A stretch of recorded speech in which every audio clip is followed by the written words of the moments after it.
ನಮಸ್ಕಾರ. ಗೋವಾ ಕನ್ನಡ ಯೂಟ್ಯೂಬ್ ಚಾನಲ್ಗೆ ತಮ್ಮೆಲ್ಲರಿಗೂ ಹಾರ್ದಿಕ ಸ್ವಾಗತ. ಸಾಧಕರ ವಿಶೇಷ ಸಂದರ್ಶನ ಮಾಲಿಕೆಯಲ್ಲಿ ಅತ್ಯಂತ ವಿಶೇಷ ಸಾಧಕರು. ನಾನು ಹೇಳೋದಷ್ಟೇ ಅಲ್ಲ, ಅವರ ಪರಿಚಯ ಎಲ್ಲ ಅವರ ಸಾಧನೆಯನ್ನು ಹೇಳಿಕೊಡಲಿದೆ. ತಮಗೆ ಒಬ್ಬ ಅತ್ಯಂತ ಮೇಧಾವಿಗಳು ಅನ್ಕೋಬೋದು, ಪ್ರತಿಭಾನ್ವಿತರು ಅನ್ಕೋಬೋದು, ಗುರುಗಳು ಅಂತ ಒಬ್ಬ ಮಹಾನ್ವಿತರನ್ನು ನಾನಿಂದು ನಿಮಗೆ ಪರಿಚಯ ಮಾಡಿಕೊಳ್ಳಿದ್ದೇನೆ. ಗುರುಗಳೇ ನಮಸ್ಕಾರ. ನಮಸ್ಕಾರ. ನಮ್ಮ ಗೋವಾ ಕನ್ನಡ ಯೂಟ್ಯೂಬ್ ಚಾನಲ್ಗೆ ನಿಮಗೂ ಕೂಡ ಸ್ವಾಗತ ಕೋರ್ತೇನೆ. ಧನ್ಯವಾದಗಳು ಮೇಡಮ್. ಬಹುದಿನಗಳಿಂದ ನಾನು ಅವರ ಪರಿಚಯ ಆಗಿತ್ತು. ಆ ಪರಿಚಯ ಕೂಡ ಹೇಗಾಯ್ತು ಅಂತ ಕೂಡ ಒಂದು ಸ್ವಲ್ಪ ಹೇಳಲೇಬೇಕು. ನಾನು ನನ್ನದೇ ಆಗಿರ್ತಕ್ಕಂಥ ಶ್ರೀ ಹರಿಸ್ಮರಣಂ ಫೇಸ್ಬುಕ್ ಗ್ರೂಪ್, ಅಲ್ಲಿ ರಾಗಿಣಿ ನಾಗರಾಜ್ ನನ್ನ ಆತ್ಮೀಯರು, ಅವರು ಒಂದು ದಿವಸ ಗುರುಗಳ ಒಂದು ಹಾಡನ್ನು ಹಾಡಿದ್ರು. ನಾನು ಅವಾಗೆ ವಿಚಾರಿಸಿದೆ, ರಾಗಿಣಿಯವರು ಈ ಹಾಡು ಹಾಡಿದಿರಲ್ಲ, ಅವ್ರು ನಿಮ್ಮ ಪರಿಚಯನ ಅಂತ. ಖುಷಿಯಿಂದ ಅವ್ರು ಹೇಳಿದ್ರು. ಯಾಕಂದ್ರೆ ನಾನು ಗುಂಪಿನಲ್ಲಿ ಅಂಥವ್ರನ್ನೆಲ್ಲ ಪರಿಚಯ ಮಾಡಿಕೊಡ್ತಾ ಇದ್ದೇನೆ, ತಮ್ಮೆಲ್ಲರಿಗೂ ಗೊತ್ತಿದೆ. ದಾಸರ ನೆರಳಿನಲ್ಲಿ ಪ್ರಸಕ್ತ ರಚನೆಕಾರರು ಒಂದು ಥೀಮ್ದಲ್ಲಿ. ಹೀಗಾಗಿ ಅವರು ಮತ್ತೆ ಗುರುಗಳ ನಂಬರನ್ನು ಕೊಟ್ಟರು. ನಾನು ಅವರನ್ನ ಸಂಪರ್ಕಿಸಿ ನಮ್ಮ ಗುಂಪಿನಲ್ಲಿ ಕೂಡ ಅವರನ್ನು ಪರಿಚಯಿಸಿದೆ. ಆಗಿಂದ ಅವರ ಒಂದು ಸಂಪರ್ಕ ಒಡನಾಟ ನನ್ನ ಇಬ್ಬರಲ್ಲಿ ಇದೆ. ಫೋನ್ ಮಾಡ್ತಾ ಇರ್ತೇವೆ ಯಾವಾಗಾದ್ರೂ, ಅದ್ರ ಪರಿಚಯ ಮುಖತಃ ಭೇಟಿ ಆಗಿರ್ಲಿಲ್ಲ. ಇಂದವರ ನಮ್ಮ ಯೂಟ್ಯೂಬ್ ಚಾನಲ್ ಮುಖಾಂತರ ನಿಮಗೂ ಕೂಡ ನನಗೂ ಅತ್ಯಂತ ಪರಿಚಯವನ್ನು ನಾನು ನಿಮಗೆ ಒದಗಿಸಲಿದ್ದೇನೆ. ಮತ್ತೊಮ್ಮೆ ನಮಗೆ ನಮಸ್ಕಾರ ಗುರುಗಳೇ. ನಿಮ್ಮ ಒಂದು ಪರಿಚಯವನ್ನ ನನ್ನೆಲ್ಲ ವೀಕ್ಷಕರಿಗೆ ತಿಳಿಸಿಕೊಡುವ ಒಂದು ಪ್ರಯತ್ನವನ್ನು ಇವತ್ತು ಮಾಡ್ತಾ ಇದ್ದೇನೆ. ದಯವಿಟ್ಟು ತಮ್ಮಲ್ಲೆಲ್ಲ ಏನು ಅಡಗಿದೆ ಅವನ್ನೆಲ್ಲ ಇವತ್ತು ಸ್ವಲ್ಪ ಎಲ್ಲರಿಗೂ ತಿಳಿಸಿಕೊಡೋಣ. ತಮ್ಮ ಹೆಸರನ್ನು ಹೇಳ್ಬಿಡಿ. ನನ್ನ ಹೆಸರು ಎನ್ ವಿಜಯೇಂದ್ರ ರಾವ್ ಅಂತ. ನಮ್ಮ ತಂದೆಯ ಹೆಸರು ಎನ್ ನಾರಾಯಣ ರಾವ್ ಅಂತ, ನಿವೃತ್ತ ಉಪಾಧ್ಯಾಯರು. ತಾಯಿ ಹೆಸರು ಶಾರದಾಬಾಯಿ ಅಂತ, ಅವರ 4ನೇ ಸಂತಾನ, 3ನೇ ಸಂತಾನ. ತಾವು ಹುಟ್ಟಿ ಬೆಳೆದಿದ್ದೆಲ್ಲ ನೆಲಮಂಗಲದಲ್ಲಿ, ಹಳೆ ನೆಲಮಂಗಲದಲ್ಲಿ ನಮ್ಮ ಮನೆ ಇದೆ. ಈಗ ಅಲ್ಲಿ ಈಗಿರೋದು ಸ್ವಂತ ಮನೆ. ಇದು ಚೆನ್ನಪ್ಪ ಲೇಔಟ್ ಅಂತ ಇಲ್ಲಿದ್ದೇನೆ. ತುಂಬಾ ಸಂತೋಷ ಆಯ್ತು ಇವತ್ತು ಅವ್ರನ್ನ ಭೇಟಿಯಾಗಿ. ನನಗೆ ಏನು ಮಾತಾಡಬೇಕು ಆ್ಯಕ್ಚುಲಿ ನಾನು ಹೇಳ್ಬೇಕಂದ್ರೆ ಅವ್ರ ಜೊತೆಗೆ ಕೂತ್ಕೊಳ್ಳೋ ಅಷ್ಟೊಂದು ಯೋಗ್ಯತೆ ನನಗಿಲ್ಲ. ಆದರೂ ನಿಮ್ಮೆಲ್ಲರಿಗೆ ಪರಿಚಯ ಮಾಡಿಕೊಡೋ ಒಂದು ಉದ್ದೇಶದಿಂದ ನಾನು ಅವ್ರ ಜೊತೆಗೆ ಕೂತವರ ಸಂದರ್ಶನವನ್ನು ಮಾಡ್ತಾ ಇದ್ದೇನೆ. ಗುರುಗಳೇ, ತಮ್ಮ ವಿದ್ಯಾಭ್ಯಾಸ? ನನ್ನ ವಿದ್ಯಾಭ್ಯಾಸ ಹೈಸ್ಕೂಲ್ವರೆಗೂ ನೆಲಮಂಗಲದಲ್ಲೇ ಮುಗಿಸ್ದೆ. SSLC ಪಾಸ್ ಆದಮೇಲೆ ನಮ್ಮ ದೊಡ್ಡಮ್ಮನ ಮನೆ ಚಾಮರಾಜಪೇಟೆನಲ್ಲಿ, ಅವ್ರ ಮನೆಯಲ್ಲಿ ಇರಬೇಕು ಅಂತ ನನ್ನನ್ನು ಅಲ್ಲಿ ಕರ್ಕೊಂಡು ಹೋದರು. PUCಯನ್ನು ನಾನು ಆಚಾರ್ಯ ಪಾಠಶಾಲಾದಲ್ಲಿ ಮುಗಿಸ್ದೆ ಮತ್ತು ನನ್ನ BSc ಪದವಿಯನ್ನು ಬಸವನಗುಡಿಯ ನ್ಯಾಷನಲ್ ಕಾಲೇಜಿನಲ್ಲಿ ಮುಗಿಸಿದ್ದೇನೆ. BSc ಆದಮೇಲೆ ಮತ್ತೆ BSc ಆದಮೇಲೆ ನಾನು ನೆಲಮಂಗಲದಲ್ಲೇ ಪಾಠ ಮಾಡ್ತಾ ಇದ್ದೆ. 2 ವರ್ಷ ಹೈಸ್ಕೂಲ್ ವಿದ್ಯಾರ್ಥಿಗಳಿಗೆ ಮನೆಯಲ್ಲೇ ಪಾಠ ಮಾಡ್ತಾ ಇದ್ದೆ, ಉದ್ಯೋಗ ಸಿಗೋವರೆಗೂ. ಆಮೇಲೆ ನನಗೆ HMTಯಲ್ಲಿ ಕೆಲಸ ಸಿಕ್ತು. ಇಲ್ಲೇ ಬೆಂಗಳೂರಿನಲ್ಲೇ. ಇಲ್ಲಿಂದನೇ ಹೋಗಿ ಬಂದು ಮಾಡ್ತಾ ಇದ್ದೆ. ನಂತರ ಕೆಲಸ ಸಿಕ್ತು. ಸುಮಾರಷ್ಟು ವರ್ಷ ಕೆಲಸ ಆದ್ಮೇಲೆ 32 ವರ್ಷ ಕೆಲಸ ಮಾಡಿದ್ದೇನೆ HMTನಲ್ಲಿ. ಕೆಲಸ ಆಗಿದ ತಕ್ಷಣ ನಾನು ಇಲ್ಲಿ ಮಾಧ್ವ ಸಂಘಕ್ಕೆ ನಮ್ಮ ಸ್ಥಾಪನೆ ಮಾಡಿದ್ರು. ಅಲ್ಲಿ ನಾನು ಕಾರ್ಯಕರ್ತನಾಗಿ ಸೇರ್ಕೊಂಡೆ. ಅದಾದ 1 ವರ್ಷಕ್ಕೇನೆ ನಾವೇನೆ 4 ಜನ ಸ್ನೇಹಿತರು ಸೇರಿ ಕನ್ನಡ ಗೆಳೆಯರ ಬಳಗ ಅಂತ ಮಾಡಿದ್ದೇವೆ. ಅದು ಈಗಲೂ ನಡೀತಾ ಇದೆ. ಮದುವೆ ಯಾವಾಗ ಆಯ್ತು ನಿಮ್ದು? 1987ರಲ್ಲಿ ಮದುವೆ ಆಯ್ತು. ನನ್ನ ಹೆಂಡತಿ ಸುಮಾ ಅಂತ, ಅವಳು ದಾವಣಗೆರೆಯ ಹನುಮಂತಪ್ಪ ಕಲ್ಯಾಣ ಮಂಟಪದಲ್ಲಿ ಮದುವೆ ಆಯ್ತು. ಅವ್ರೇನಾದ್ರು ಈ ನಿಮ್ಮ ಅನ್ಕೊಳ್ಳಿ ಹಾಡು ಇದೆಯಾ? ಅವಳು ಹಾಡು ಹೇಳ್ತಾಳೆ, ಜೂನಿಯರ್ ಶಾಸ್ತ್ರೀಯ ಸಂಗೀತ ಆಗಿದೆ, ಹಾಡು ಚೆನ್ನಾಗಿ ಹೇಳ್ತಾಳೆ. ಅವಳದು ಒಂಥರ ಸ್ಫೂರ್ತಿ ನನಗೆ. ಇರ್ಲೇಬೇಕು ಅಲ್ವಾ? ಆಯ್ತು, ಶಿಕ್ಷಣ ಆಯ್ತು, ಉದ್ಯೋಗ ಆಯ್ತು, ಮದುವೆ ಆಯ್ತು. ಈ ನಿಮ್ಮ ತಂದೆ ತಾಯಿಯಿಂದ ಬಹುಶಃ ಯಾವುದೇ ಒಂದು ನಮ್ಮ ಬಾಲ್ಯದಲ್ಲೇನೆ ಅದು ನಮ್ಗೆ ಅಚ್ಚೊತ್ತಿ ಬಿಟ್ಟಿರುತ್ತೆ. ಅವರ ಒಂದು ಆಚರಣೆಗಳೇನಂತ ನಾವು ಅನುಕರಣೆ ಮಾಡ್ಕೊಂಡು ಬರ್ತೇವೆ. ಹಾಗಾಗಿ ಸಂಸ್ಕಾರ ಸಹಜವಾಗಿ ನಮ್ಮಲ್ಲಿ ಬೆಳೆದ್ಬಿಡುತ್ತೆ. ಆ ಒಂದು ಸಂಸ್ಕಾರ ನಿಮಗೂ ಬಂದಿರಬಹುದು ತಂದೆ ತಾಯಿಂದ ಅಂತ ಅನ್ಕೋತೇನೆ. ಹೇಗೆ ನಿಮ್ಗೆ?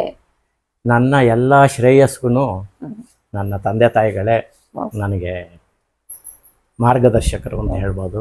ಯಾಕೆ ಅಂದರೆ ಅವರು ಅಷ್ಟಾಗಿ ಧಾರ್ಮಿಕದಲ್ಲಿ ಇರಲಿಲ್ಲ. ಅವ್ರು ಯಾಕಂದ್ರೆ ಶಿಕ್ಷಣದಲ್ಲಿ ಇದ್ದಿದ್ರಿಂದ ಅವರಿಗೆ ಉದ್ಯೋಗವೇ ಅವರ ಎಲ್ಲ ಇದು. ಒಂದು ದಿನ ಒಂದು ಇದಾಗಿ ಸರಿಯಾಗಿ ಸ್ಕೂಲ್ಗೆ ಹೋಗದೆ ಇರ್ತಾ ಇರ್ಲಿಲ್ಲ, ರಜಾ ಹಾಕ್ತಾನೆ ಇರ್ಲಿಲ್ಲ. ಅಂತ ಶಿಸ್ತಿನ ಸಿಪಾಯಿ ತರ ಇದ್ರು ನಮ್ಮ ತಂದೆ. ಅಂಥವರ ಕೈ ಕೆಳಗಡೆ ಬೆಳೆದವನು. ಆದ್ರಿಂದ ನಾನು ಸಣ್ಣ ವಯಸ್ಸಿನಲ್ಲೇ ಅನೇಕ ಚಟುವಟಿಕೆಗಳನ್ನ ಮನೇಲಿ ಮಾಡ್ತಾ ಇದ್ದೆ. ನಮ್ಮ ತಂದೆ ತಾಯಿಗಳು ಅದಕ್ಕೆ ಪ್ರೋತ್ಸಾಹವನ್ನು ಕೊಟ್ಟು ನನಗೆ ಬೆಳೆಸಿದ್ರು. ಆ ರೀತಿಯಾಗಿ ನಾನು ಈ ಧಾರ್ಮಿಕವಾಗಿ ಒಂದ್ ಸ್ವಲ್ಪ ಮೇಲ್ ಬರ್ಲಿಕ್ಕೆ ಅವರೇ ನನಗೆ ಸ್ಫೂರ್ತಿ. ಅಂದ್ರೆ ಚಿಕ್ಕವರಿದ್ದಾಗ ಏನೇನ್ ಮಾಡ್ತಾ ಇದ್ರೆ? ಹಾಡುಗಳನ್ನ ಹೇಳ್ತಿದ್ರೆ ಅಥವಾ ಸ್ತೋತ್ರಗಳನ್ನು? ನನಗೆ ಬಂದಂಗೆನೆ ಹಾಡು ಹೇಳ್ತಾ ಇದ್ದೆ. ನನ್ನ ಧ್ವನಿ ಅಷ್ಟು ಚಂದಾಗಿರ್ಲಿಲ್ಲ ಪ್ರಾರಂಭದಲ್ಲಿ. ರೇಗ್ಸೋರು ಎಲ್ಲಾರು, ಹೇಳ್ಬೇಡ, ಚೆನ್ನಾಗಿ ಹೇಳಲ್ಲ ನೀನು ಅಂತ ಹೇಳೋರು. ಆಮೇಲೆ ಏನೇ ಜಡಿ ಮಣ್ಣು ಸಿಕ್ಕಿದ್ರೆ ಸಾಕು ಒಂದು ಗೊಂಬೆ ಮಾಡ್ತಾ ಇದ್ದೆ.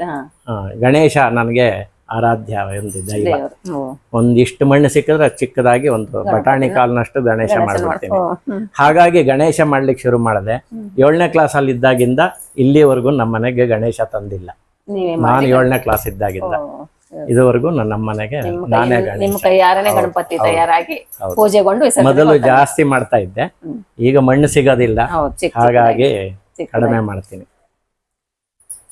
ನಂತರ ನೀವು ಇಲ್ಲಿ ಮಧ್ವ ಸಂಘ ಗೆಳೆಯರ ಬಳಗ ಏನು ಮಾಡ್ಕೊಂಡ್ರೆ ಅನ್ಕೋತೀನಿ. ಅವಾಗ್ಲೂ ಇಲ್ಲೇ ಹೌದು ಹೌದು, ನೆಲಮಂಗಲದಲ್ಲೇ ಹೋಗಿ ಮಾಡ್ತಾ ಇದ್ದೆ.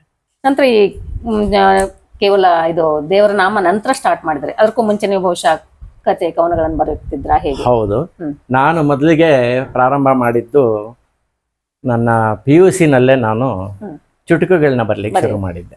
4 ಅಕ್ಷರ ಸಾಲಿನ ಚುಟುಕುಗಳನ್ನ ಬರೀತಾ ಇದ್ದೆ. ದಿನಕರ ದೇಸಾಯಿಯವರ ಚುಟುಕದಿಂದ ಪ್ರೇರೇಪಿತನಾದೆ. ಹಾಗಾಗಿ ನಾನು ಕನ್ನಡ ಸಾಹಿತ್ಯದ ಬಗ್ಗೆ, ನಾನು BSc ವಿದ್ಯಾರ್ಥಿ ಆದರೂ ಸಹ ನನಗೆ ಕನ್ನಡದಲ್ಲಿ ಬಹಳ ಆಸಕ್ತಿ ಇತ್ತು. ಹಳಗನ್ನಡವನ್ನ ಓದ್ತಾ ಇದ್ದೆ. ಹಾಗಾಗಿ ನನಗೆ ಕನ್ನಡದಲ್ಲಿ ಬರೀಬೇಕು ಅಂತ ಚುಟುಕದಿಂದ ಪ್ರಾರಂಭ ಮಾಡಿದವನು KS ನರಸಿಂಹಸ್ವಾಮಿಯವರು ನನಗೆ ಬಹಳ ಪ್ರಿಯರಾದಂಥ ಕವಿ. ಅವರ ಕವನಗಳ ಪ್ರೇರಿತನಾಗಿ ನಾನು ನನ್ನ ಹೆಂಡತಿಗೆ ಪ್ರೇಮ ಕವನಗಳನ್ನ ಬರೆಯೋದ್ರ ಮುಖಾಂತರವಾಗಿ ಕವನಗಳನ್ನ ಬರೆದೆ. ಕನ್ನಡ ಗೆಳೆಯರ ಬಳಗ ಆದ್ಮೇಲೆ ಕನ್ನಡದ ಬಗ್ಗೆ ಬರೀಬೇಕು ಅಂತ ಅಂದ್ಬಿಟ್ಟು ಕನ್ನಡ ಗೀತೆಗಳನ್ನ ಬರೀಲಿಕ್ಕೆ ಶುರು ಮಾಡಿದೆ. 1996ರಿಂದ ಧಾರ್ಮಿಕದ ಕಡೆ ಜಾಸ್ತಿ ಒಲವು ಬಂದಿದ್ರಿಂದ ಒಂದೆರಡು ದೇವ್ರ ನಾಮವನ್ನ ಅಂಕಿತವಿಲ್ಲದೆ ಬರೆದೆ. ಒಬ್ಬ ಹಿರಿಯರು ಕೇಳಿ ಬಹಳ ಚಂದಾಗಿ ಬರ್ದಿದ್ದೀರಾ, ಅಂಕಿತ ಇಲ್ಲದೆ ಇರುವಂತಹ ಹಾಡನ್ನ ಬೇಡ ಅಂತ ಹೇಳಿದ್ರು, ಅಂಕಿತ ಮಾಡ್ಕೊಳ್ಳಿ ಅಂತಂದ್ರು. ಯಾರನ್ನ ಕೇಳೋದು ಅಂದ್ಕೊಂಡಂದಾಗ ನಮ್ಮ ಪೂರ್ವಿಕರಾದಂಥ ನಮ್ಮ ತಾಯಿಯ ಮುತ್ತಾತ ಜಯರಾಮಾಚಾರ್ಯ ಅಂತ, ಹಾವೇರಿ ಜಯರಾಮಾಚಾರ್ಯ ಅಂತ, ಅವರು ಜಯರಾಮ ವಿಠಲ ಅಂಕಿತದಿಂದ ಅನೇಕ ದೇವರನಾಮಗಳನ್ನ ಬರೆದಿದ್ದಾರೆ. ನಮ್ಮ ತಾಯಿ ವಂಶಸ್ಥರಲ್ಲಿ ಅನೇಕ ಜನ ದೇವರನಾಮಗಳನ್ನ ಬರೆದಿದ್ದಾರೆ. ನಮ್ಮ ಸೋದರ ಮಾವನ್ನು ಬರೆದಿದ್ದಾರೆ, ಹಾವೇರಿ ಪ್ರಹ್ಲಾದಾಚಾರ್ಯ ಅಂತ. ಹಾಗಾಗಿ ನನಗೂ ಸಹ ನಮ್ಮ ಮುತ್ತಾತನಾದಂಥ ಶ್ರೀಪತಿ ರಾಯರು ಅನ್ನೋರು ಈ ಊರಿನಲ್ಲಿ ಜೋಡಿದಾರಾಗಿದ್ರು ಸಹ ಪ್ರತಿ ಶನಿವಾರ ಯಾಯಿವಾರ ಮಾಡ್ತಾ ಇದ್ರಂತೆ. ಹಾಗಾಗಿ ನಮ್ಮ ದೊಡ್ಡಮ್ಮ ನನಗೆ ಹೇಳಿದ್ರು, ನಿಮ್ಮ ಮುತ್ತಾತ ಯಾಯಿವಾರ ಮಾಡ್ತಾ ಇದ್ರು, ನೀನೇ ಅಂಕಿತ ತಗೋ ಅವರ ಇದರಲ್ಲಿ ಅಂತ ಹೇಳಿದ್ರು. ಹಾಗಾಗಿ ಅವರ ಹೆಸರು ಶ್ರೀಪತಿ ರಾವ್ ಅಂತಿದ್ದರಿಂದ ನಾನು ಅವರೇ ನನಗೆ, ನಮ್ಮ ಮುತ್ತಾತನೇ ನನ್ನ ಗುರುಗಳು, ಜೊತೆಗೆ ನಮ್ಮ ತಾಯಿಯ ಕಡೆಯಿಂದನೂ ದೇವ್ರ ನಾಮವನ್ನ ಬರೀತಾ ಇದ್ದಾರೆ ಅಂತ ಅಂದ್ಬಿಟ್ಟು ಅವರೇ ಗುರು ಅಂದ್ಕೊಂಡು ಗುರು ಶ್ರೀಪತಿ ವಿಠಲ ಅಂತ ಅಂಕಿತ ತಗೊಂಡೆ. ಮುಂದೆ ಅದಕ್ಕೆ ನಾನು 1996ರಲ್ಲಿ ಅಂಕಿತ ಹಾಗೆ ಬರೀತಾ ಇದ್ದೆ. ಹಾಗೆ ಒಂದ್ 3-4 ದೇವ್ರನಾಮ ಬರ್ತೇ ಅಷ್ಟೇ, ಅಂಕಿತ ಇಲ್ಲದ್ದು. ಕವನದಲ್ಲಿ ಏನಾದ್ರು ಅಲ್ಲಿನೂ ಇದನ್ನ ಇಟ್ಕೊಂಡಿದ್ರ? ಇಲ್ಲ, ಕವನದಲ್ಲಿ ಕಾವ್ಯನಾಮ ಹಾಗೆ ಬರೀತೀವಿ, ಹಾಗೆ ಬರೀತಾ ಕೇವಲ ದೇವ್ರನಾಮ ಅಂಕಿತವನ್ನು ತಗೊಂಡೆ. ನಮ್ಮ HMT ಇದರಲ್ಲಿ ಇದ್ದಾಗ ಅಲ್ಲಿ ಪ್ರತಿ ವರ್ಷ ಕನ್ನಡ ರಾಜ್ಯೋತ್ಸವನ ಸಂಭ್ರಮದಿಂದ ಮಾಡ್ತಾ ಇದ್ವಿ. ಅಲ್ಲಿ ಕನ್ನಡ ಕಿರಣ ಅಂತ ಒಂದು ಇದನ್ನ ಸ್ಮರಣ ಸಂಚಿಕೆಯನ್ನ ಬಿಡುಗಡೆ ಮಾಡೋರು. ಅದಕ್ಕೆ ಪ್ರತಿ ವರ್ಷನೂ ಒಂದು ಲೇಖನವನ್ನಾಗ್ಲಿ ಅಥವಾ ಒಂದು ಹಾಸ್ಯ ಲೇಖನ ಮತ್ತು ಚುಟುಕ ಅಥವಾ ದೇವರ ನಾಮ ಇದು ಕವನಗಳನ್ನ ಬರ್ಕೊಂಡಾಗಿ ಅಲ್ಲಿದ್ರಲ್ಲಿ ಆಫೀಸದ್ದು ಒಂದ್ ಕಡೆ ಆಯ್ತು. ಮನೆಯಲ್ಲಿ ಬಂದ ನಂತರ ನಿಮ್ಮ ಒಂದು ಆಕ್ಟಿವಿಟೀಸ್ ಏನು, ನಿಮ್ಮ ಹವ್ಯಾಸಗಳನ್ನ ಯಾವ ರೀತಿ ನೀವು ಬೆಳೆಸ್ಕೊಳ್ತಿದ್ರಿ? ಮನೆಯಲ್ಲಿ ಬಂದಾಗ ನಾನು ಮನೆಯಲ್ಲಿ ಸಾಮಾನ್ಯವಾಗಿ ಇರ್ತಾನೆ ಇರಲಿಲ್ಲ.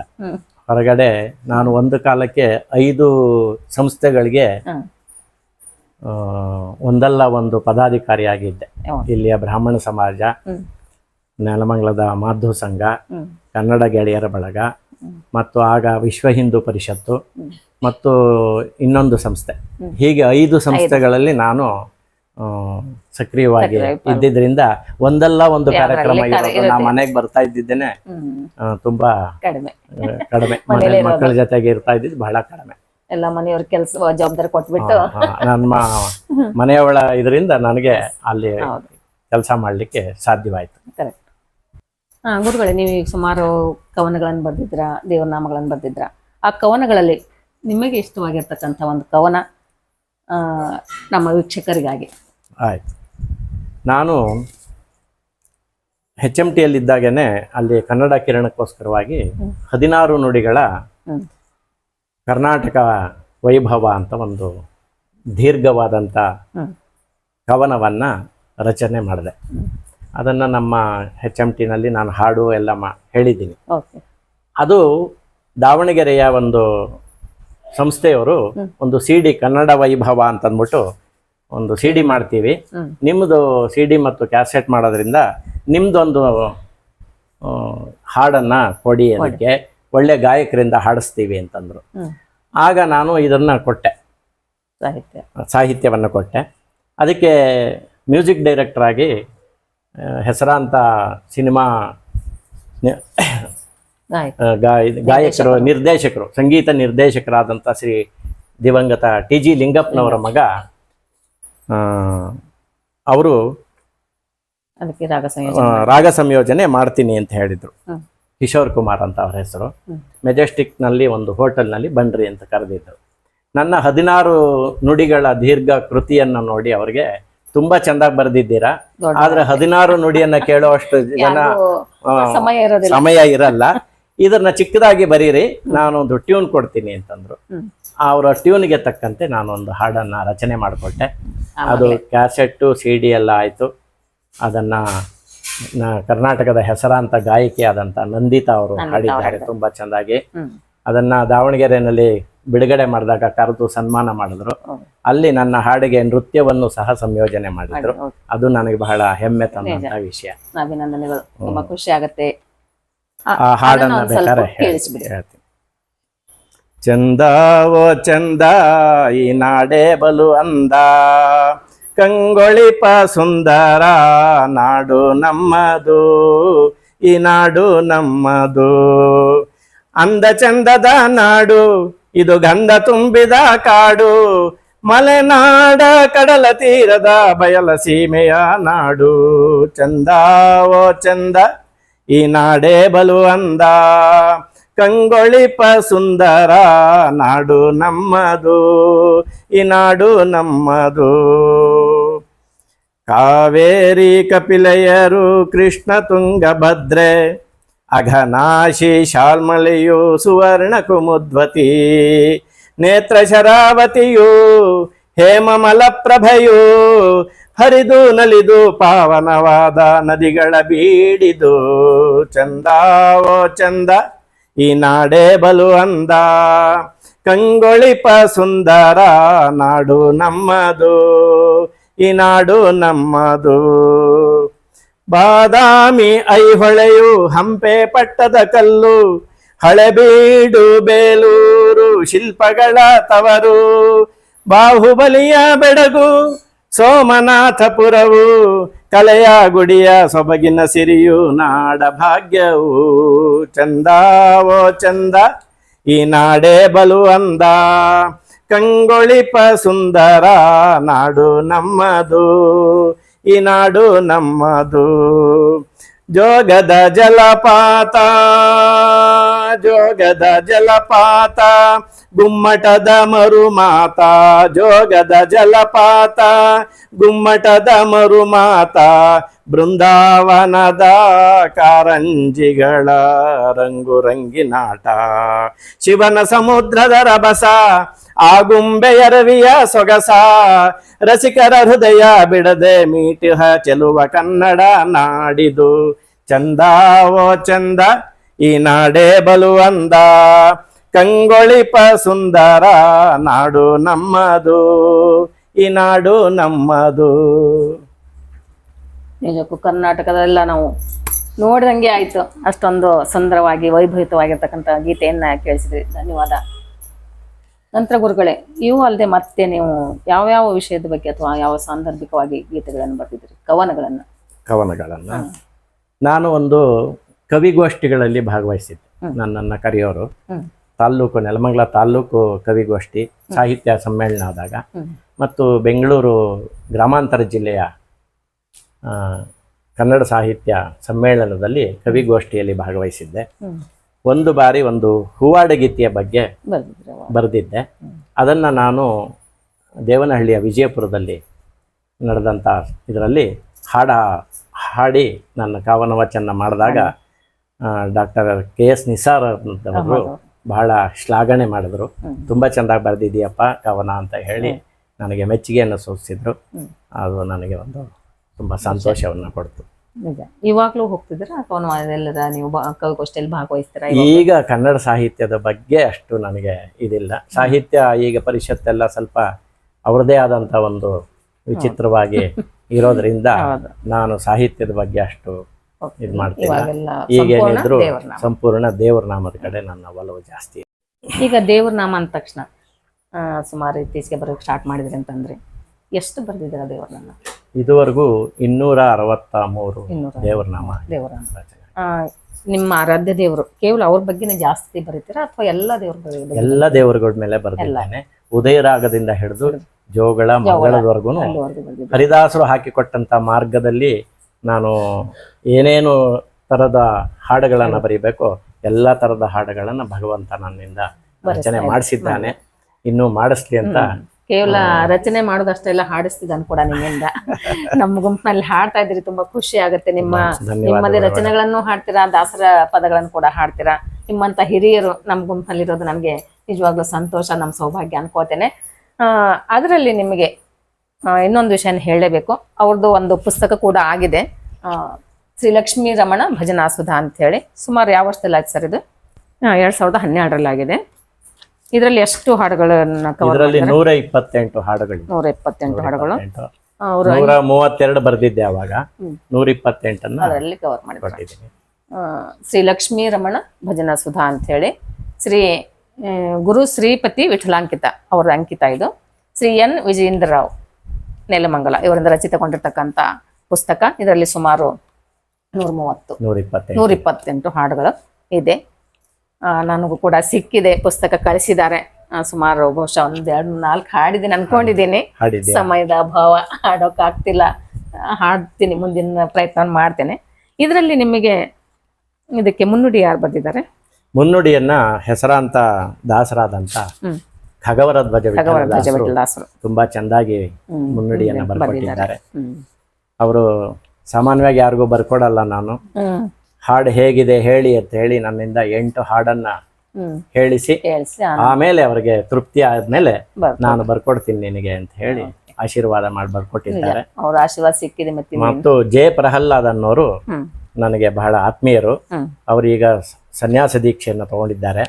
ಅವರು ಇದರಲ್ಲಿದ್ದಾಗ, ಸಂಸಾರಿಯಾಗಿದ್ದಾಗ ನನ್ನ ಅಂಕಿತವನ್ನ ಕೇಳಿ ತುಂಬಾ ಚೆಂದಾಗಿ ಹಾಡು ಬರಿತಾ ಇದ್ದೀರಾ, ಅಂಕಿತ ಪದವನ್ನ ಹಾಡನ್ನ ನಾನ್ ಬರ್ಕೊಡ್ತೀನಿ ಅಂತ ಹೇಳಿ ಈ ಪುಸ್ತಕಕ್ಕೆ ಬರ್ಕೊಟ್ಟಿದ್ದಾರೆ. ಜಾಂಬುವತಿ. ಈಗ ಈ ಸಾಹಿತ್ಯದಲ್ಲಿ ನೀವು ಚುಟುಕುಗಳನ್ನು ಸುಮಾರು ಬರೆದಿದ್ದೀರ, ಅದರಲ್ಲಿ ಒಂದು ಯಾವ್ದಾದ್ರು ಚುಟುಕನ್ನ ಹೇಳ್ಬಿಡಿ. ಆಯ್ತು. ಹಿಂದೆ ಬ್ಯಾಂಕ್ನವರೆಲ್ಲ ಸಾಲ ಮೇಳ ಅಂತ ಕೊಡ್ತಾ ಇದ್ರು, ಮೇಳ ಅಂತ ಮಾಡ್ತಾ ಇದ್ರು. ಅಲ್ಲಿ ಮೇಳಕ್ಕೆ ಎಲ್ಲ ಜನ ಬಂದು ತಗೊಂಡು ಹೋಗೋರು. ಅದನ್ನ ನಾನು ಒಂದು ಲೇವಡಿ ತರ ಮಾಡಿ ನಮ್ಮ HMT ಕನ್ನಡ ಸಂಪದದಲ್ಲಿ ಪ್ರತಿ ತಿಂಗಳು ಬರ್ತಾ ಇದ್ದಂತ ಕನ್ನಡ ಸೌರಭಕ್ಕೆ ಬರ್ಕೊಟ್ಟಿದ್ದೆ. ಅಲ್ಲಿ ಬರ್ಕೊಟ್ಟಿದ್ದೆ. ಬೀದಿ ಬೀದಿಯಲ್ಲೂ ಹರಿಯುತ್ತಿದ್ದ ಜನಮೇಳ, ಬೀದಿ ಬೀದಿಯಲ್ಲೂ ಹರಿಯುತ್ತಿದ್ದ ಜನಮೇಳ, ನೋಡಿ ಅಚ್ಚರಿಯಾಯ್ತು ಇಲ್ಲವಲ್ಲ ಈಗ ಕುಂಭಮೇಳ, ನೋಡಿ ಅಚ್ಚರಿಯಾಯ್ತು ಇಲ್ಲವಲ್ಲ ಈಗ ಕುಂಭಮೇಳ, ಚಿಕಿತನಾಗಿ ಕೇಳಿದೆ ಯಾರನ್ನೋ ಯಾವುದೀ ಕವಿಮೇಳ, ಚಿಕಿತನಾಗಿ ಕೇಳಿದೆ ಯಾರನ್ನೋ ಯಾವುದೀ ಕವಿಮೇಳ, ನಗುತ್ತ ಹೇಳಿದರವರು ಇಲ್ಲ ಸಾರ್ ಇದು ಸಾಲ ಮೇಳ. ತುಂಬಾ ಚೆನ್ನಾಗಿ ಬರ್ತಿದ್ದೀರಾ.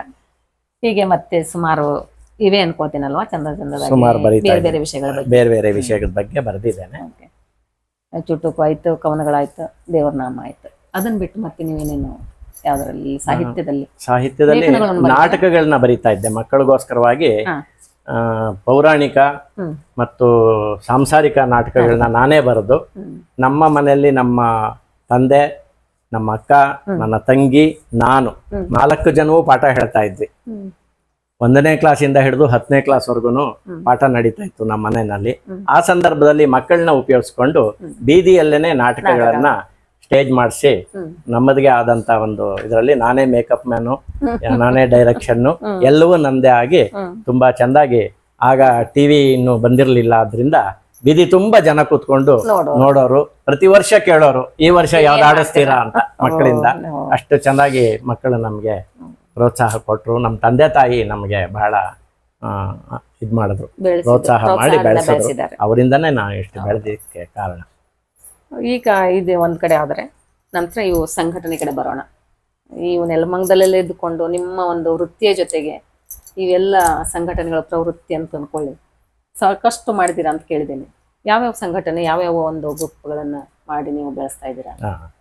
ಮೊದಲನೇದಾಗಿ ನಮ್ಮದು ಇಲ್ಲಿ ಮಾಧ್ವ ಸಂಘ ಅಂತ ಹೇಳಿದೆ, ಅದರಲ್ಲಿ ನಾನು ಸಕ್ರಿಯವಾಗಿದ್ದೆ. ಆಮೇಲೆ ಕನ್ನಡ ಗೆಳೆಯರ ಬಳಗ, ಅದನ್ನ ನಾವು 4 ಜನ ಸ್ನೇಹಿತರು ಸೇರಿ ಹುಟ್ಟಾಕಿದಂಥ ಸಂಸ್ಥೆ 1982ರಲ್ಲಿ. ಅದು ಈಗೂ ನಡೀತಾ ಇದೆ. ಈಗ ನಾನು ಅದಕ್ಕೆ ಅಧ್ಯಕ್ಷನಾಗಿದ್ದೇನೆ. ಒಬ್ಬರನ್ನೇ ನಾವು ಅವರು ತೀರು ಹೋಗೋವರೆಗೂ ಕೆ ನರಸಿಂಹಮೂರ್ತಿ ಅಂತ ಅವ್ರನ್ನೇ ಅಧ್ಯಕ್ಷರಾಗಿ ಇಟ್ಕೊಂಡಿದ್ವಿ. ಬಹಳ ಚಟುವಟಿಕೆಯಿಂದ ಇರತಕ್ಕಂಥ ಮನುಷ್ಯ ಆಗಿದ್ರು. ಅವರು ನಿಧನರಾದ ಮೇಲೆ ನಾನು ಅದರಲ್ಲಿ ಸಕ್ರಿಯವಾಗಿ ಇದ್ದೇನೆ. ಆ 4 ಜನರಲ್ಲಿ ಈಗ ನಾನು ಒಬ್ಬನೇ ಅದಕ್ಕೆ. ಇನ್ನು ಬೇರೆ ಬೇರೆಯವರು ಸಹಕಾರವನ್ನ ಕೊಡ್ತಾ ಇದ್ದಾರೆ. ಅದರದ ದಶಮಾನೋತ್ಸವ ಮತ್ತು ಅದರ ಬೆಳ್ಳಿ ಮಹೋತ್ಸವವನ್ನ ಮಾಡಿದ್ವಿ. 2ರಲ್ಲೂ ಒಂದು ಸ್ಮರಣ ಸಂಚಿಕೆಯನ್ನ ಹೊರತಂದ್ವಿ. ದೊಡ್ಡ ದೊಡ್ಡ ಸಾಹಿತಿಗಳ ಪರಿಚಯ ಆಯಿತು ನನಗೆ ಇದರ ಮುಖಾಂತರವಾಗಿ. ಕವಿ ಗೋಪಾಲಕೃಷ್ಣ ಅಡಿಗರಿಂದ ಹಿಡಿದು ಸಾಶಿ ಮುರಳಯ್ಯನವರು, ಆಮೇಲೆ ಸಿದ್ದಯ್ಯ ಪುರಾಣಿಕರು, ಗೊರೂರು ರಾಮಸ್ವಾಮಿ ಅಯ್ಯಂಗಾರು, ಪೂತಿ ನರಸಿಂಹಾಚಾರ್ಯರು, ಪರ್ವತವಾಣಿಯವರು, ಟಿ ಸುನಂದಮ್ಮನವರು, ಆಮೇಲೆ ಸರೋಜಿನಿ ಮಹಿಷಿಯವರು, ಹೀಗೆ ಅನೇಕ ದೊಡ್ಡ ದೊಡ್ಡ ಸಾಹಿತಿಗಳ ಪರಿಚಯ ಮತ್ತು ಅವರ ಜೊತೆ ಒಡನಾಡತಕ್ಕಂಥ ಸಂಬಂಧ ಕಲ್ಪಿಸ್ಕೊಂಡೆ. ಜೊತೆಗೆ ನಮಗೆ ಇತ್ತೀಚೆಗೆ ನಿಧನರಾದಂಥ ಡಾಕ್ಟರ್ NS ಲಕ್ಷ್ಮೀನಾರಾಯಣ ಭಟ್ರು ಬಹಳ ಆತ್ಮೀಯರಾಗಿಬಿಟ್ರು. ಅವರು ಮತ್ತು ಶಿವಮೊಗ್ಗ ಸುಬ್ಬಣ್ಣ ಅವರು ನೆಲಮಂಗಲ ಮಾರ್ಗಕ್ಕೆಲ್ಲಾದ್ರೂ ಹೋಗ್ಬೇಕು ಅಂತಿದ್ದಾಗ ಹೋಗ್ಬೇಕಾರೋ ಅಥವಾ ಬರ್ಬೇಕಾರೋ ನಮ್ಮ ಮನೆಗೆ ಬರದೆ ಹೋಗ್ತಾ ಇರ್ಲಿಲ್ಲ. ಅಷ್ಟು ಆತ್ಮೀಯತೆಯಿಂದ ಇದ್ರು. ಇದು ನನಗೆ ಕನ್ನಡ ಗೆಳೆಯರ ಬಳಗದಿಂದ ಸಾಹಿತಿಗಳ ಜೊತೆ ಒಡನಾಡತಕ್ಕಂತ ಸುಯೋಗ ಒದಗಿ ಬಂತು. ಎಷ್ಟು ಈಗ ನಿಮ್ಗ ಸಂಘಟನೆಗಳಿವೆ? ಇದು ಕನ್ನಡ ಗೆಳೆಯರ ಬಳಗ ಸಕ್ರಿಯವಾಗಿ ಇದೆ. ಸ್ವಲ್ಪ ಚಟುವಟಿಕೆ ಕಡಿಮೆ ಆಗಿದ್ರು ಸಕ್ರಿಯವಾಗಿ ಇದೆ. ಅದಲ್ಲದೆ ವಿಶೇಷತೆ ಏನು ಆ ಗೆಳೆಯರ ಬಳಗದಲ್ಲಿ ನಾವು ಪ್ರತಿ ವರ್ಷ ಸಾಹಿತ್ಯ ಸಂಜೆ ಅಂತ ಶುರು ಮಾಡಿದೆ. ನಾನು ಕಾರ್ಯದರ್ಶಿ ಆದಾಗ ಒಬ್ಬೊಬ್ಬರ ಮನೆಯಲ್ಲಿ ತಿಂಗಳಿಗೆ 1 ಸಾರಿ ಒಂದು ಸಾಹಿತ್ಯ ಸಂಜೆ ಅಂತ ಸುಮಾರು 60-70 ಜನ ಸಾಹಿತ್ಯಾಸಕ್ತರು ಸೇರ್ತಾ ಇದ್ರು. ಒಬ್ಬೊಬ್ಬ ಭಾಷಣಕಾರರನ್ನ ಒದಗಿಸ್ಕೊಡ್ತಾ ಇದ್ವಿ. ಅವ್ರಿಗೇನಪ್ಪಾ ಅಂದ್ರೆ ಒಂದು ಪುಸ್ತಕ ಉಡುಗೊರೆ ಅಷ್ಟೇ. ಅವ್ರಿಗೆ ಹೋಗ್ತಾ ಬರ್ತಾ ಬಸ್ ಚಾರ್ಜ್ ಸುತ್ತ ನಾವು ಕೊಡಲ್ಲ ಅಂತಾನೆ ಹೇಳ್ತಾ ಇದ್ವಿ. ಯಾಕಂದ್ರೆ ನಮ್ದು ಬಹಳ ಅಚ್ಚುಕಟ್ಟಾಗಿ ನಿರ್ವಹಿಸ್ಕೊಂಡು ಹೋಗ್ತಾ ಇರ್ತಕ್ಕಂಥ ಕನ್ನಡ ಗೆಳೆಯರ ಬಳಗ ಅಷ್ಟೇ, ದುಡ್ಡಿಗೋಸ್ಕರ ಅಲ್ಲ. ಆದ್ರಿಂದ ಎಲ್ಲರೂ ಆ ಥರದವರೇ ಬಂದ್ರು. ಅಲ್ಲಿ ನನಗೆ ಮಾತಾಡುವಂತ ವೇದಿಕೆ ಸಿಕ್ತು ಕನ್ನಡ ಗೆಳೆಯರ ಬಳಗ. 3ನೇ ಸಾಹಿತ್ಯ ಸಂಜೆಯಲ್ಲೇ ನಮ್ಮ ಆತ್ಮೀಯ ಗೆಳೆಯರೊಬ್ಬರು ನೀವೇ ಮಾತಾಡಬೇಕು ಸಾರ್ ಅಂತ ಹೇಳಿದ್ರು. ಆಗ ನಾನು ಆರಿಸ್ಕೊಂಡಂತ ವಿಷಯ ಕಬ್ಬಿಣದ ಕಡಲೆ, ದಾಸ ಸಾಹಿತ್ಯದಲ್ಲಿ ಗೂಢಾರ್ಥ ಚಿಂತನ ಅಂತ ಆರಿಸ್ಕೊಂಡೆ. ಮುಂಡಿಗೆಗಳು, ಆ 3 ಮುಂಡಿಗೆಗಳನ್ನು ಸುಮಾರು 1.5 ಗಂಟೆ ಕಾಲ ವಿಶ್ಲೇಷಣೆಯನ್ನು ಮಾಡಿದೆ. ಅಲ್ಲಿಂದ ನನಗೆ ಭಾಷಣ ಮಾಡೋದ್ರ ಬಗ್ಗೆ ಒಲವು ಬಂತು. ಸುಮಾರು ಒಂದು 40 ಉಪನ್ಯಾಸವನ್ನ ಸಾಹಿತ್ಯ ಸಂಜೆಯಲ್ಲಿ ಕೊಟ್ಟಿದ್ದೇನೆ. ಕೇವಲ ನೀವು ಇದರಲ್ಲಿ ಆಯ್ತು.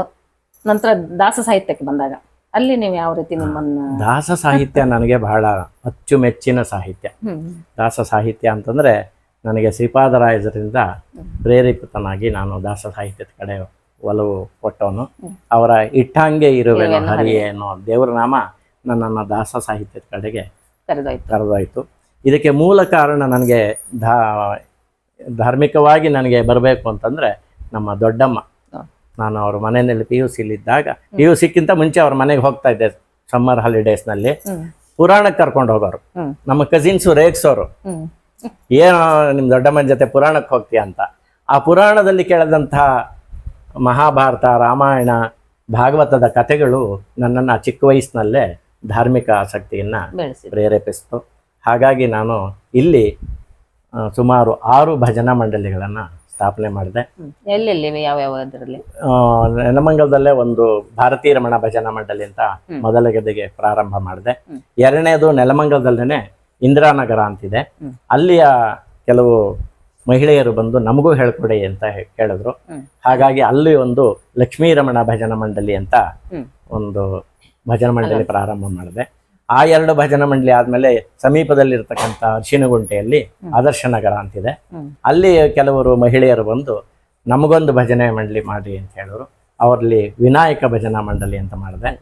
ಇಲ್ಲಿ ದಾಸನಪುರದಲ್ಲಿ ಶ್ರೀನಿವಾಸನ ದೇವಸ್ಥಾನ ಇದೆ. ಅವರು ನಮಗೆ ಕೇಳಿದಾಗ ಅಲ್ಲಿ ಶ್ರೀನಿವಾಸ ಭಜನಾ ಮಂಡಳಿ ಅಂತ ಮಾಡಿದೆ.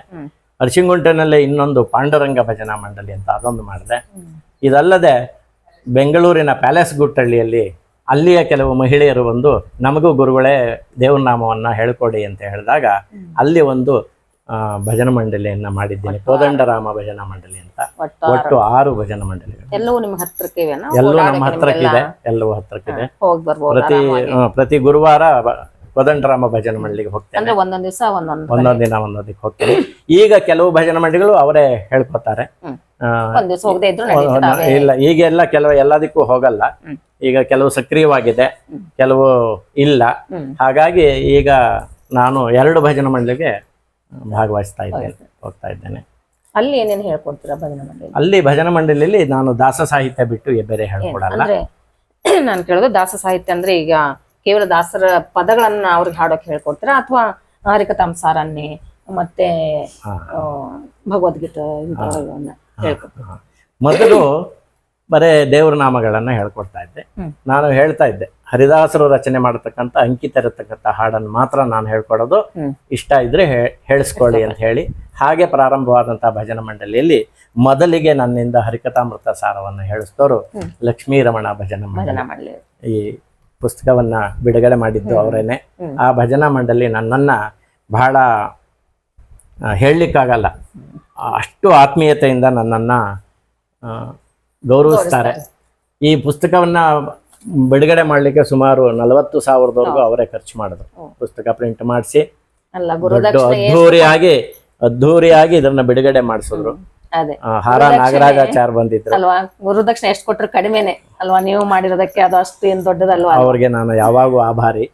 ಅವರು ನಾನು ದೇವರ ನಾಮವನ್ನ ಸುಮ್ಮನೆ ಹಾಗೆ ಹೇಳ್ಕೊಡಲ್ಲ, ಅದರ ಹಿನ್ನೆಲೆ, ಅದರಲ್ಲಿ ಬರತಕ್ಕಂತ ಅರ್ಥ, ಆ ಅನುಸಂಧಾನ, ಹೇಗೆ ಅದನ್ನ ಇದ್ ಮಾಡ್ಕೋಬೇಕು, ಇವೆಲ್ಲ ಹೇಳ್ತಾ ಇದ್ದಾಗ ಅವ್ರಿಗೆ ಆಸಕ್ತಿ ಬಂತು.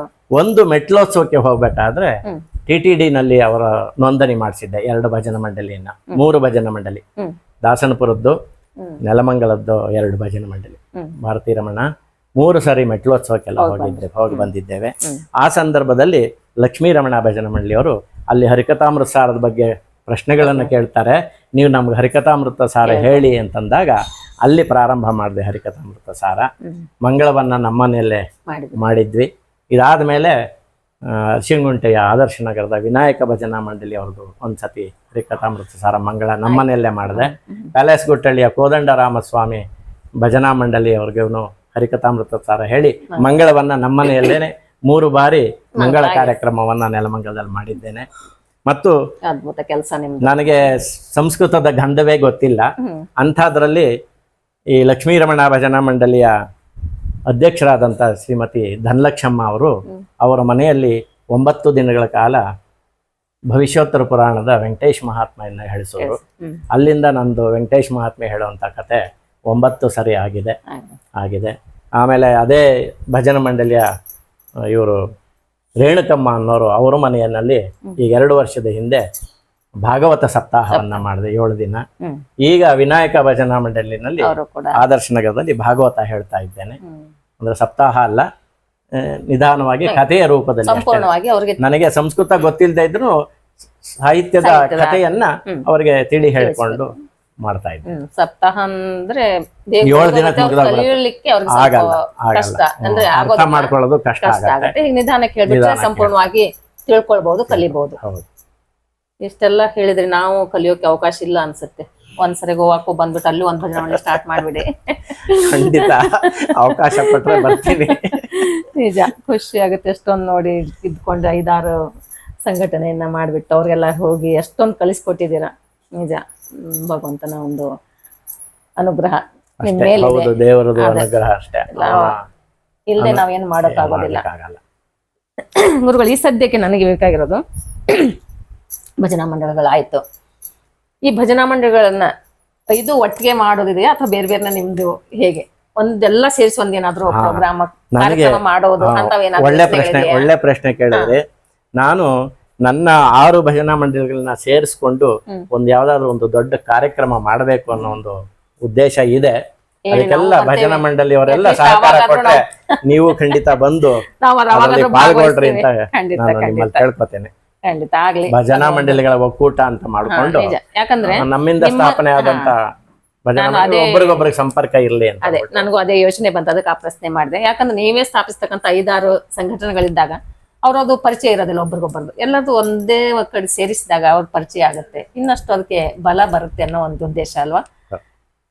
ಈಗ ಎಲ್ಲ ಆಯ್ತು, ಸ್ವಲ್ಪ ಮನೆಯವ್ರ ಬಗ್ಗೆ 1-2 ಪ್ರಶ್ನೆ ಕೇಳೋಣ ಅನ್ಕೊಂಡಿದ್ದೇನೆ. ಗೃಹಿಣಿಯಾಗಿ ನಿಮಗೆ ಯಾವ ರೀತಿ ಸಹಕಾರವನ್ನು ಕೊಡ್ತಿದ್ದಾರೆ?